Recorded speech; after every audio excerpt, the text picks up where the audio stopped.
মুভির শুরুতে তাসকিক নামের আমরা একজন লোককে দেখতে পাই। সে খুবই নিষ্পাপ একজন লোক। তাসকিক সবসময় নিজের মতো থাকতেই বেশি পছন্দ করত। সে একটা পুরাতন বেচাকেনার দোকান চালাতো। সেখানে যে কেউ এসে তার জিনিস বিক্রি করে আবার তার কাছে বন্দুক রেখে তার কাছ থেকে টাকা নিতে পারত।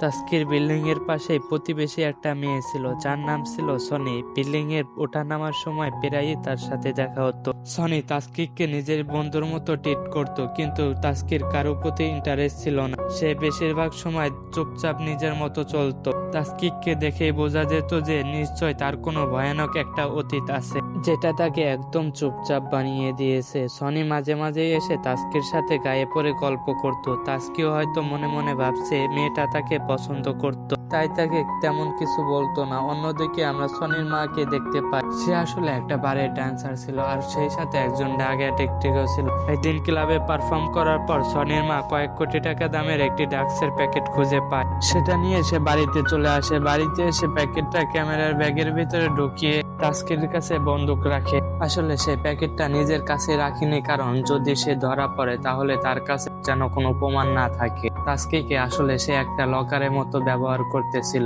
কিন্তু আসলে এই ড্রাগসের প্যাকেটটা শহরের সবচেয়ে বড় মাফিয়াদের। আর সে যখন জানতে পারে যে তার কয়েক কোটি টাকা দামে ড্রাগসের প্যাকেট চুরি হয়ে গেছে, তখন তার ডান হাত দুই ভাইকে প্যাকেটটা খোঁজার দায়িত্ব দেয়। আর একটু খোঁজাখুঁজি করার পরে এক ভাই জানতে পারে যে একজন ডান্সার তার প্যাকেটটা চুরি করেছে।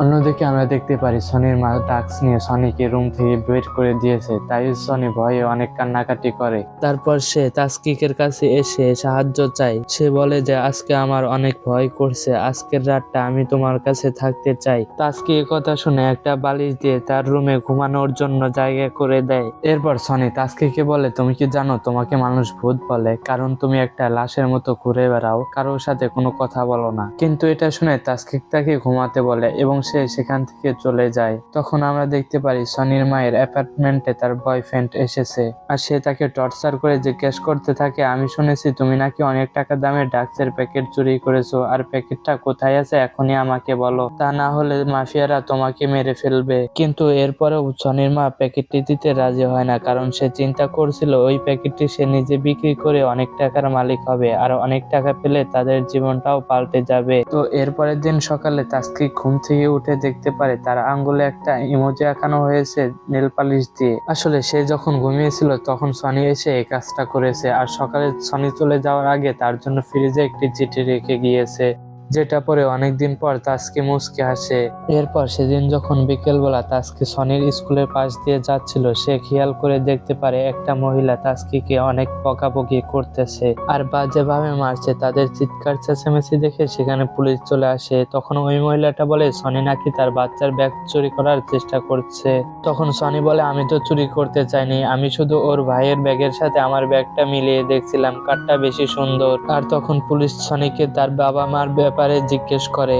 সনি তখন সামনে তাকিয়ে দেখে তার থেকে কিছু দূরে তাসকি একা দাঁড়িয়ে আছে, তাই সে হাতের ইশারায় পুলিশদের তাকে দেখিয়ে দেয়। পুলিশরা মনে করে তাসকি হয়তো সনির বাবা, তাই পুলিশরা তার সাথে কথা বলার জন্য এগিয়ে আসলে তাসকি কিছু না বলে সেখান থেকে চলে যায়। আর সন্ধ্যাবেলায় যখন সনি তাসকির সাথে দেখা করতে আসে, সে সনিকে অনেক বকা দেয় আর বলে, তুমি কি পাগল নাকি, তুমি পুলিশকে কেন বলেছো আমি তোমার বাবা? এ কথা শুনে সনি কাঁদতে কাঁদতে তার দিকে ফিরে বলে, তোমাকে সবাই পাগল বলে, কেউ তোমার সাথে মিশতে চায় না, শুধু একমাত্র আমি তোমার সাথে বন্ধুত্ব করেছিলাম। আমি মনে করেছিলাম তুমি আমার বন্ধু, কিন্তু আজকে তুমি আমাকে একা রেখে চলে এসেছো। এ কথা বলে কাঁদতে কাঁদতে সনি সেখান থেকে চলে আসে। এরপর সনি যখন বাড়িতে ফিরে আসে, সে রুমে ঢুকতে গিয়ে দেখে কিছু লোক তার মাকে মারছে। আসলে এরাই ছিল সেই মাফিয়ার লোক, আর তারা এখানে সনির মাকে অনেক টর্চার করে সেই প্যাকেটটার কথা জিজ্ঞেস করে, কিন্তু তার মা কিছুতেই সেই প্যাকেটটা কোথায় আছে সেটা বলতে চায় না। কিন্তু অনেক বেশি টর্চার করার পর সে অবশেষে বলে যে ড্রাগসের প্যাকেটটা একটা ক্যামেরার ভিতর আছে, যেটা তাসকির কাছে বন্দুক রাখা। কিন্তু তখনও দেখা যায় প্যাকেটটা কোথায় রাখা আছে সেটা বলার পরেও মাফিয়াদের লিডার সনির মাকে তাদের সাথে করে নিয়ে যায়, আর তার বাকি লোকেদের পাঠিয়ে দেয় তাসকির দোকান থেকে ক্যামেরার প্যাকেটে নিয়ে আসার জন্য। এরপর তাসকি যখন রাতে বাড়িতে ফিরে এসে দেখে তার দোকানের তালা ভাঙা, তার বুঝতে বাকি থাকে না যে নিশ্চয় এখানে কেউ জোর করে ঢুকেছে। এরপর সে যখন দোকানের ভিতরে আসে তখন সেখানে দেখে যে দুইজন লোক দাঁড়িয়ে আছে, আর তাদের মধ্যে একজন লোক তাসকিকে চাকু দেখিয়ে ভয় দেখায় আর তাকে বলে, আমাদেরকে চুপচাপ সেই ক্যামেরার প্যাকেটটি দিয়ে দাও, যেটা তোমাকে প্রতিবেশী দিয়েছিল। আর কথা বলতে বলতে যখনই ওই লোকটা ভাব দেখানোর জন্য তার পিছনে থাকা লোকটির দিকে তাকায়, তখনই চোখের পলকেই তাসকিন তার হাত থেকে চাকুটি কেড়ে নেয়। হঠাৎ করে এটা হয়ে যায়, লোকটি অনেক অবাক হয়ে যায়। তখন তার সাথকার বডিগার্ড সামনে এগিয়ে আসে, কিন্তু তাকেও এমন ভাবে মার দেয় যে সে অজ্ঞান হয়ে যায়। এটা দেখে ভয় পেয়ে আগের লোকটা নিচে থাকা তাদের বসকে ফোন দিয়ে জানায় যে উপরে কি হচ্ছে এটা দেখার জন্য। তখন তার বস আরেকজন সহকারীকে উপরে পাঠায়। ওই লোকটা এখানে এসে তাসকিকে একটি ফোন দেয়, আর সেখানে সনির চিৎকারের শব্দ শোনা যাচ্ছিল। তার মানে নিচে থাকা লোকগুলো সনিকে ভয় দেখাচ্ছিল। মাফিয়ারা সনির কোনো ক্ষতি করবে এ কথা ভেবে তাসকিক এবারের মতো কোনো রিস্ক নেয় না। সে চুপচাপ ভেতর থেকে ব্যাগটা এনে তার কাছে দিয়ে দেয়, কিন্তু ওই লোকটা ব্যাগটা নিয়ে অজ্ঞান হয়ে থাকা লোকটাকে গুলি করে মেরে ফেলে। সেই সাথে সে যে ফোনটা নিয়ে এসেছিল সেটাও তাসকির ঘরে ভেঙে ফেলে। আসলে তাসকি এখন একটা পুলিশ কেসে ফেসে গেছে, কারণ তার রুমে একটি মার্ডার হয়েছে। তাসকি এতক্ষণে বুঝতে পেরে গিয়েছিল যে এরা কোনো সাধারণ লোক না, নিশ্চয় এদের আন্ডারওয়ার্ল্ডের সাথে কোনো সম্পর্ক আছে।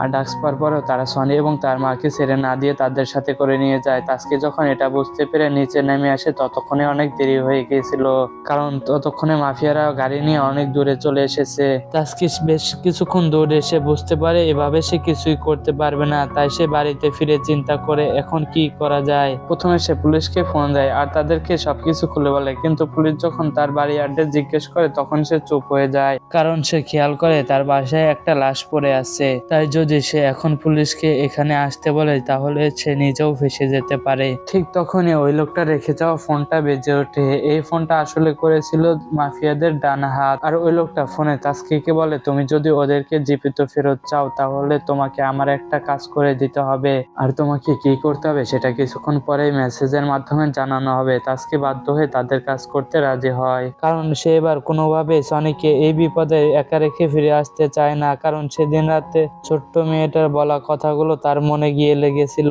আর কিছুক্ষণ পরে তাদের কথা অনুযায়ী তাসকি একটা লকার থেকে একটা পার্সেল নিয়ে তাদের সাথে দেখা করতে আসে। আসলে তাসকিকে এখানে পাঠানো হয়েছিল মাফিয়াদের বসের কাছে। আর তাসকি যখন তাদের সাথে দেখা করে প্যাকেটটি দিয়ে সনি এবং তার মাকে দিতে বলে তখন মাফিয়া বস অবাক হয়ে যায়, কারণ সে নিজেও জানতো না তার লোকেরা ওই ডান্সার এবং তার মেয়েকে তুলে নিয়ে এসেছে। আসলে এখানে একটা ছোট্ট টুইস্ট আছে, সেটা হলো মাফিয়া লোকেরা সনির মায়ের কাছে যে প্যাকেটটি পেয়েছে সেটা অনেক দামি। টাকার লোভে তারা মাফিয়া বসের সাথে বিশ্বাসঘাতকতা করেছে। এমনকি তারা ফোন দিয়ে মাফিয়া বসের অফিসে পুলিশ পাঠিয়ে দেয়, যাতে পুলিশ এখানে এসে তাদের ডাক্স সহ হাতে নাতে ধরে গ্রেফতার করতে পারে। তাই তখন রেগে গিয়ে মাফিয়াদের লোকেদেরকে দিয়ে তাসকিকে অনেক মেরে বিল্ডিং থেকে ফেলে দেয়। তখন সেখানে পুলিশ চলে আসে, কিন্তু কোনোভাবে মাফিয়া বস সেখান থেকে নিজেকে লুকিয়ে পালিয়ে আসতে সক্ষম হয়। সে বাইরে এসে সেখান থেকে একটা গাড়ি নিয়ে পালানোর চেষ্টা করে, কিন্তু তাসকি মাফিয়া বসের পিছু নিতে শুরু করে। কিন্তু কিছুক্ষণ পর দেখা যায় তাসকি যে গাড়িটা নিয়ে এবছর কিছু একটা করছিল সেটার ডিস্কিতে সনির মায়ের লাশ রাখা আছে। আর এই জায়গায় পার্ট 1 শেষ হয়ে যায়। তো ভিডিওটি ভালো লাগলে অবশ্যই ভিডিওতে লাইক দিয়ে চ্যানেলে নতুন হয়ে থাকলে চ্যানেলটি সাবস্ক্রাইব করে দাও এবং কমেন্টে একটি সুন্দর একটি কমেন্ট করে যাও। আর অতি শীঘ্রই পার্ট 2 আসতে চলেছে। ততক্ষণ পর্যন্ত সবাই ভালো থাকো, টেক কেয়ার, বাই বাই, আল্লাহ হাফেজ।